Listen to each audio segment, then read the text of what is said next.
Well, thank you for tuning in. You're watching Investors Guide on ET Now. I'm Faye D'Souza. On this show, we're going to give you an entire strategy for your investments. You can write down all of the advice you hear. And, of course, you can get in touch if you have any questions. Any questions at all to do with your money, email ID is at the bottom of your screen, and you can reach me personally on Twitter as well. Let me first introduce and welcome Narendra Kumar, the CEO of Value Research. He's our mutual fund expert who's been helping us for 7 straight years now. Narendra, it's a pleasure to have you on the show. Thank you. Our first question comes in from Aparna, who writes in. She says, she's an NRI. She and her husband have 2 children aged 6 and 1 years old. They've been living in Europe for the last 3 years, and that's where she's writing to us from. She wants help generally planning for her future. She says they have a lot of investments right now, but they're planning for their own retirements and for their children's futures, and they want to know if Indian mutual funds fit the bill. Narendra, before we get into the details of all of their investments, we know that there are a lot of viewers who watch us from across the world. There are a lot of senior citizens who watch us because they give the advice to their NRI children who are living overseas right now. So for the benefit of all the NRIs watching, how accessible are Indian mutual funds? And do they make a good case vis-a-vis other investments across the globe? So Indian markets definitely look very attractive. Indian market will also be an island of faster growth compared to most other geographies. But one should not miss out, or one should not forget the dynamics of individual framework, where you are, what your alternatives are. And of course, this home bias and India coming on the forefront in the investment landscape is proving to be useful. Yes, there could be something significant in store for next 10 years if things, a small part of the things that are being talked about materializes. So one should be definitely looking at it, and your home bias will come in handy. Most investors globally have their home bias. Everybody, the proximity and what is there on the forefront, what you see every day. So that might be helpful. So one should have a reasonable investment in India, but one should be careful, and one should be sensitive to the kind of variables I was referring to. All right, let's take a look, of course, at her own financial details, Narendra. She has life insurance, she tells us, of 75 lakhs each, so each spouse. 1 policy in India and about 80 lakh rupees in Europe. Health insurance covered by their respective employers and the free public insurance that they have. Real estate investments worth 1.5 crore rupees in India, about 10 lakh rupees worth of cash in hand in Europe, and of course stock investments worth about 3 lakh rupees in India. She now wants to build a corpus for her children's future and her own retirement, and she's considering these SIPs for about 10 to 15 years. She wants you to tell her whether the choices are on track. And it does seem, of course, that she has picked choices that we recommend on the show on a regular basis. There's ICICI Value Discovery, the Franklin India Smaller Companies Fund, Canara Robeco Emerging Equities, UTI Equity, and the Franklin High Growth Companies Fund. There's also the SBI Blue Chip Fund. It seems tilted, Narendra, towards small and mid cap. Are you comfortable if they have a 10 or 15-year horizon with them taking that sort of risk? Yes, I'm very comfortable if you can withstand the ups and downs. And of course, you will have to review the 3-4 mid and small cap fund which you have chosen. But these funds look excellent choice simply because there's a diversity of style. They don't come from the same fund company. Also, there is a reasonable presence of large cap as well. So the portfolio gets well spread across all kind of stocks or parts of the market. But one important thing, something which crosses my mind is that building physical assets or getting your life insurance coverage while you're living elsewhere.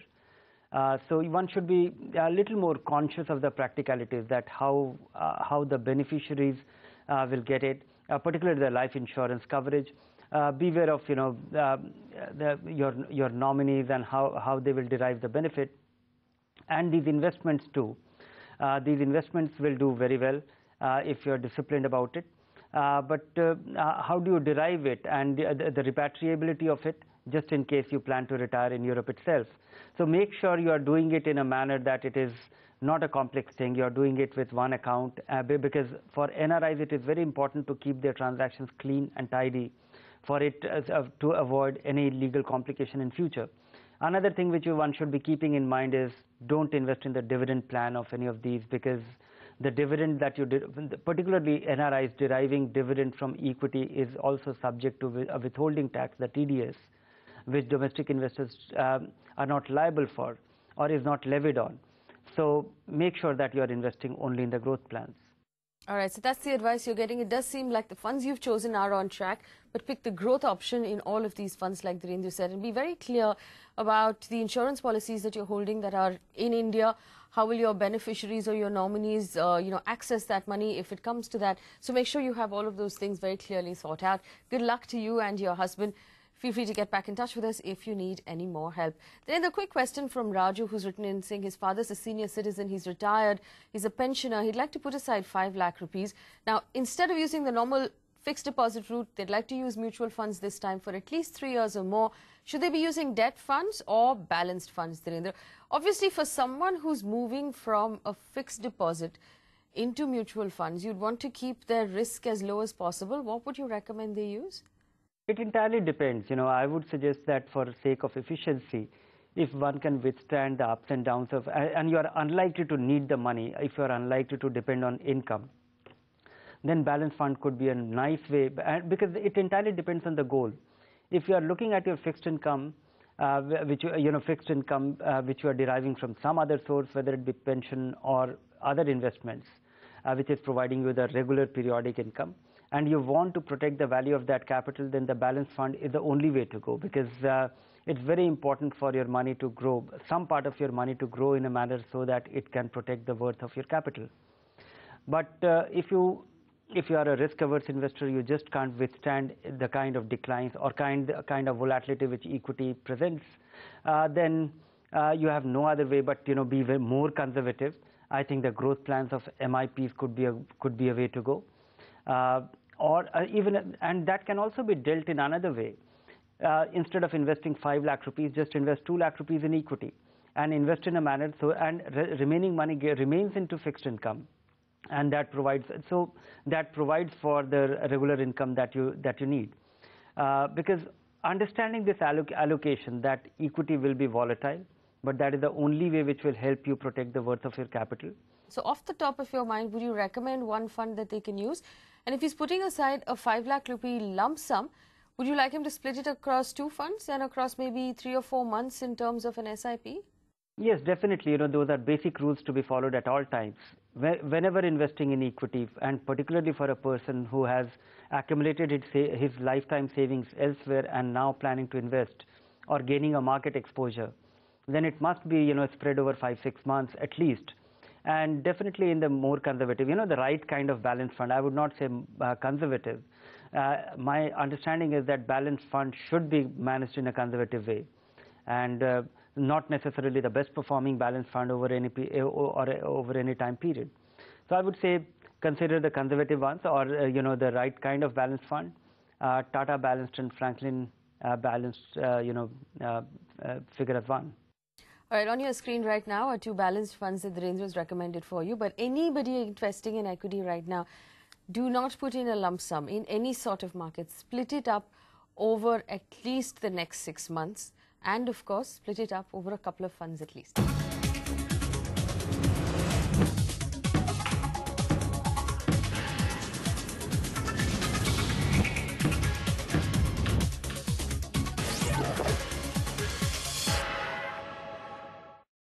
Time for our fund review, and this week you're looking at the Templeton India Equity Income Fund. Now, this is a mid and small cap fund. Narendra, Templeton India Equity Income Fund. Now, granted, it has been a slightly tough market for mid and small cap funds over the last month or so, but this fund has been disappointing for a while now, and it's slipped from the middle of the pack closer towards the bottom. Do you see any hope, or any sort of silver lining or any sort of trigger for a fund like this one going forward? Yes, markets are cyclical, and this fund follows a strategy which we can say that it's somewhat similar to the dividend yield funds in the equity universe in India. Of course, the added variable here is that this fund can invest up to 30-35% into foreign stocks as well, and that to income yielding stocks. So that has been its orientation, and particularly last 1.5 or 2 years has been particularly bad for such a strategy. You'll recall that the dividend yield funds 2-3 years back were on top of charts, and all other funds were struggling to match those returns. And now we find this strategy to be at the bottom.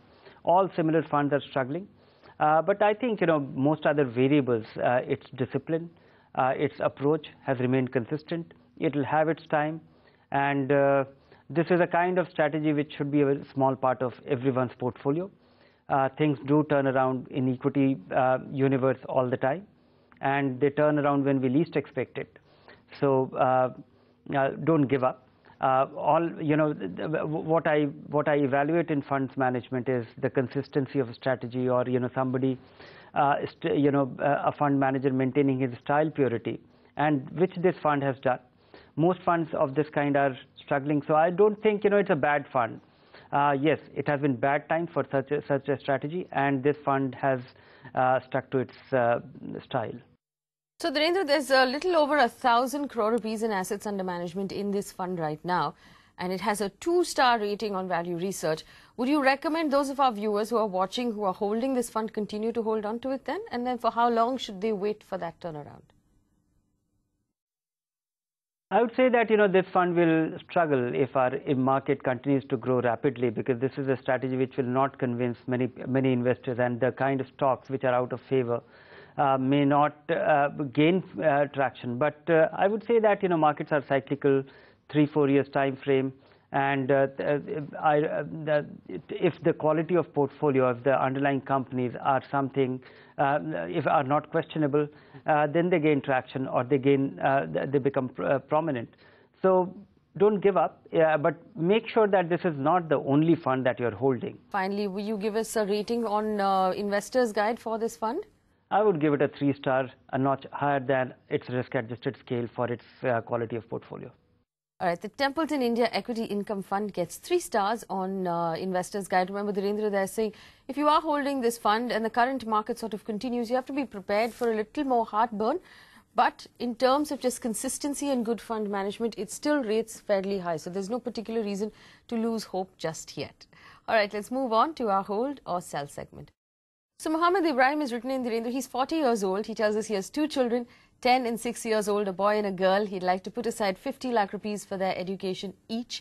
And he also wants to put aside 5 crore rupees for his own retirement over the next 15 years. He wants to know if his portfolio is on track. Now, here's the thing. He has 8 funds in his portfolio.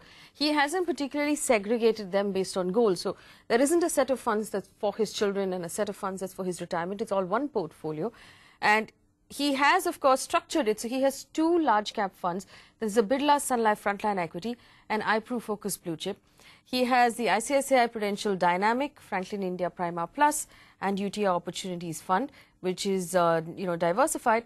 And then he has Franklin India Smaller Companies, HDFC Mid Cap, and the DSP BlackRock Micro Cap Fund. So it does seem like he's put in a fair amount of thought there, Narendra. Would you say that 8 funds are too many, even for, the goals that he has? No, 8 funds are not too many. Given that these 8 funds are there's very little duplication. There is very I don't think the portfolio overlap is very significant. So in that sense, it is not too many. But there are different approach to his financial goals, and it also depends on his own ability to track his investments and how much he wants to be involved in. The lowest maintenance approach is that he should be into a fairly diversified portfolio. So the kind of fund like Birla Sun Life Frontline Equity and ICICI Prudential Dynamic Fund, these are the kind of fund which he can hold, or Prima Plus. These 3 portfolios combined together will get him a reasonable market exposure, and he will not have to worry much. So and that makes it a reasonably good portfolio, a fairly complete portfolio. All right, I'm going to share with you a very interesting number. In the month of April, equity mutual funds pumped in 7,600 crore rupees into the market, which means a lot more retail investors are getting involved and actually getting started with their investments. Now, if you're sitting at home and you haven't gotten started yet, it's likely because you just don't know what the procedure is. So, I'm introducing a brand new segment on the show this week. It's called The Beginner's Guide. I've roped in my colleague Krishna Kumar, and what he's going to do is he's going to join us every week with a short snippet guide on something or the other to help you get started with your investments. Today, he's going to help us with how to simply get your KYC done and start investing. Krishna. Hello, Faye. Today we begin right at the beginning of investing, something basic that we all need to do before we can park money in a mutual fund, and that is KYC compliance. Here's how you can do that in just 5 simple steps. Step number 1, get a KYC application form. It's not the most difficult thing to get. You can ask any mutual fund distributor, or better, download one online from amfiindia.com, cvlindia.com, or the websites of any mutual funds. Step 2, get supporting proof documents. Now I know documentation is not the most fun activity around, but this one really doesn't take too much effort. You basically need 2 sets of documents, one to prove your identity and one for your address. Proof of identity can be simply done with a copy of your photo PAN card with your signature on it. And in the off chance that your PAN card doesn't have your photo on it, you can provide copies of your Aadhaar card, driving license, passport, or voter identity. For proof of address, you need to provide just any one of the many options that are available, like passport, driving license, your house rent agreement, or utility bills like your landline telephone bill. Step 3, get an IPV or in-person verification. Any SEBI registered intermediary or a certified mutual fund distributor can do that for you. Step 4, submit the filled application form along with the proof documents to points of service. Now if you don't know where those are, fret not, a list is available online. And finally, step 5, make sure you get a copy of acknowledgement, because it's the first thing you will need when you go to invest in a mutual fund. Happy investing, and back to you, Faye, in the studio.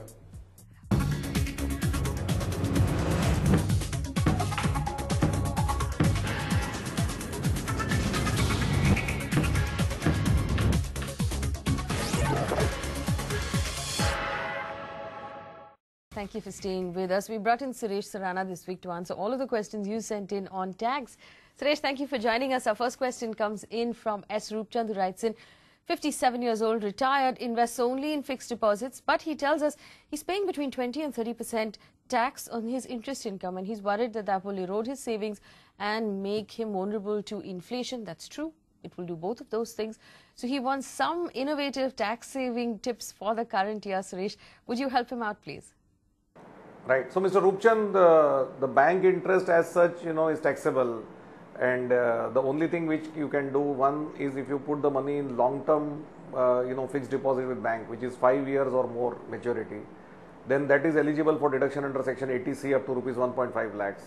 So, even though interest will be taxable, but you will get the deduction for the principal amount. Similarly, there are other investment, like there is a senior citizen savings scheme 2004. Where because you have taken a premature voluntary retirement, you could be eligible to invest in that. Otherwise, normally it is only applicable to people above the age of 60 years. But for people who have taken VRS or who have retired on superannuation, even after 55, you can avail of this scheme. And there the rate of interest you get is 9.3%. Again, it is taxable. Some of the other things which are happening now, the government is trying to raise money for the Indian Railways and for the National Highway Authority of 40,000 crores of tax-free bonds, where the rate will be 7 to 7.3%, and which will be completely tax-free. So that I think could be an interesting option to you. If you have risk appetite, obviously equities have, from tax point of view, the dividend is free, and if you have hold it for more than 1 year, long-term capital gain on sale of share is tax-free. Our next question comes in from Praveen, who's written in. He's saying he owns a plot of land near Pune, which he's held for more than 10 years. He'd like to sell that plot of land and use the money to buy property outside of India. What are the taxation implications of something like that? Obviously, long-term capital gains tax, Suresh? As far as buying property outside India is concerned, there is a scheme of the Reserve Bank of India, what is called liberalized remittance scheme. So up to $1,25,000 each year person can remit, which can be used for any purpose, including buying of the property outside India. There was an announcement that this limit is increased to $2,50,000, but till date, actually, it has not been notified. Now, as far as your sale proceeds from Pune land is concerned, the exemption is available only if you invest in residential property in India. If you are investing outside India, earlier that benefit was available, but now after the amendment that benefit is not available to house outside India. You will have to pay 20% long-term capital gains tax on the sale of land after calculating the index cost. Our next question comes in from Nick Gandhi, who writes in saying that he is a person of Indian origin with a US citizenship who's been living in India for the last 5 years. He has a home back in the States and a few other investments. Now, he says he is possibly going to continue to live in India for the next 5 years, after which he plans to move back to the States. He's curious to understand the implications of the newly proposed legislation on black money, on undisclosed income and assets, on expats like him. He wants to know what this means. Suresh, could you help him out? Yeah, your global assets have to be reported, including your house in the US and your whatever other assets are there. In fact, the requirement of reporting has come in 2012 itself, in that as an Indian resident, if you have any asset outside India, you need to report, including bank account, and one must ensure that there is a complete compliance. You are also aware that in US there is a similar law which is called the Foreign Account Tax Compliance Act, which is basically what is called FATCA in short, that where US citizens have to report their global assets in the US now. So I think all over the world the regulatory oversight over the assets which are outside their home country is increasing in a very, very big way, and you have to be very conscious and make sure that you make the full compliance of all this. All right, so you can get in touch with us if you have any questions. There's an email ID at the bottom of your screen. You can also reach me personally on Twitter. It'll be my absolute pleasure to hear from you. Thank you so much for watching Investor's Guide. Catch you next week.